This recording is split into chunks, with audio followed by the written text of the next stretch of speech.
It is a very noisy spring day. They're cutting the grass over here. Let me see if I can. They're cutting the grass. I don't know if you can see the dude. They're cutting the grass over here at the Dan Ryan Woods, and they're cutting some trees over there. It's a very noisy spring day. Hopefully you can hear me. Show is about to start.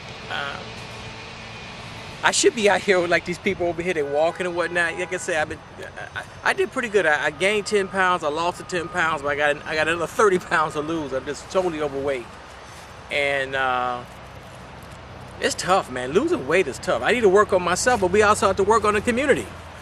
Every week I try to tell y'all, if you watch the show, if you only watch the show for 5 minutes, all I care about this show these days, because I didn't narrowly focus the show on this main issue. Yeah, I talk about health. That's very important, especially if you're, in your 40s and 50s and 60s. If you're beyond 30, if you're 40 and over, you really should be concerned about your health. You got to really watch it. You got to be your own doctor once you turn 40 and over, of course. But the neighborhood, clean neighborhoods, safe neighborhoods with excellent schools. Clean neighborhoods, safe neighborhoods with excellent schools. Clean neighborhoods, safe neighborhoods with excellent schools. Can we have that?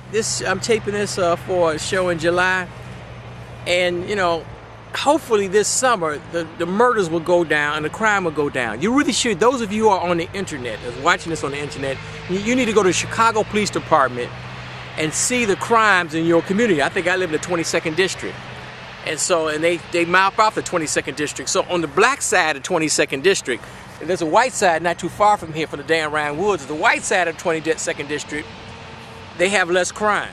They have some crime, but not like the black side of the 22nd district.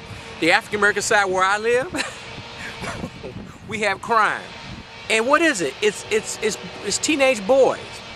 It's 20-year-old boys. It's 30-year-old boys. You still have some 40 and 50-year-old fools walking around. You see them every day. They nice people, and they nice human beings, but let's face it, they go through the alley, they go up and down the street looking for opportunities, okay? That's what they do. They look for opportunities to break in your garage, and if you got your door open, they break in your house, they break in your car. If you leave your car open in the street, or come through the garage and break in your car, they're looking for opportunities because a lot of men in our neighborhoods, whether they're teens, 20s, 30s, 40, 50-year-old men, African-American men, they're unemployable. I have a tough time trying to keep my job. At some point, they're going to fire me, and I'm going to have a tough time getting a job, because once you get, if you're a man, especially African-American man, you're in your 50s, it can be tough. It's really tough. And the job market is tight because you're competing with people all over the world and from all parts of the world. And it's a global knowledge-based society, computers and robots everywhere, computer programs and low-skilled workers and people all over the world coming to like a town like Chicago or wherever you live, and we have to compete. So you have to be your best. You can't be on, a lot of guys can't get jobs because they smoke the weed, and the weed stays in your system and they can't get a job. Like for me, I have to maintain my health to keep my job. If I don't maintain my health, I lose my job. At some point, I'm gonna have to quit and do something else anyway, before they even fire me and let me go, because whatever job you got, they got plans to fire you and let you go, or close down the job and ship the jobs overseas or whatever. It could happen in any day. So we all have to prepare for the day where they are going to let us go and say, we don't need you no more. It's over. Bye. Nothing personal. Bye. Let's get back to the neighborhood. Because I talk about the jobs and the deindustrialization of America and jobs in our community, because you have to have jobs to have a stable home, a stable neighborhood, a stable family life. I get that. But before you get the job, you have to have the values. Clean neighborhoods, safe neighborhoods, or excellent schools. I'll start the show. I'm gonna roll through the hood or whatnot. I love rolling through the hood and giving my little commentary. But it's all about clean neighborhoods, safe neighborhoods, and excellent schools. We can make our neighborhood safe and clean, but mama and grandmama are not going to call the police on their sons and grandsons. See, their sons and grandsons are criminals. And mama don't want to call, and grandmama don't want to call the police on her son or grandson. You know they criminal. If they don't have a job, they criminals, okay? Period. On some level, they criminal. Or they just a damn bum. I mean, I can be accused of bum, okay? Like I said, I could have been a contender, but I'm a bum. I ain't get it, okay?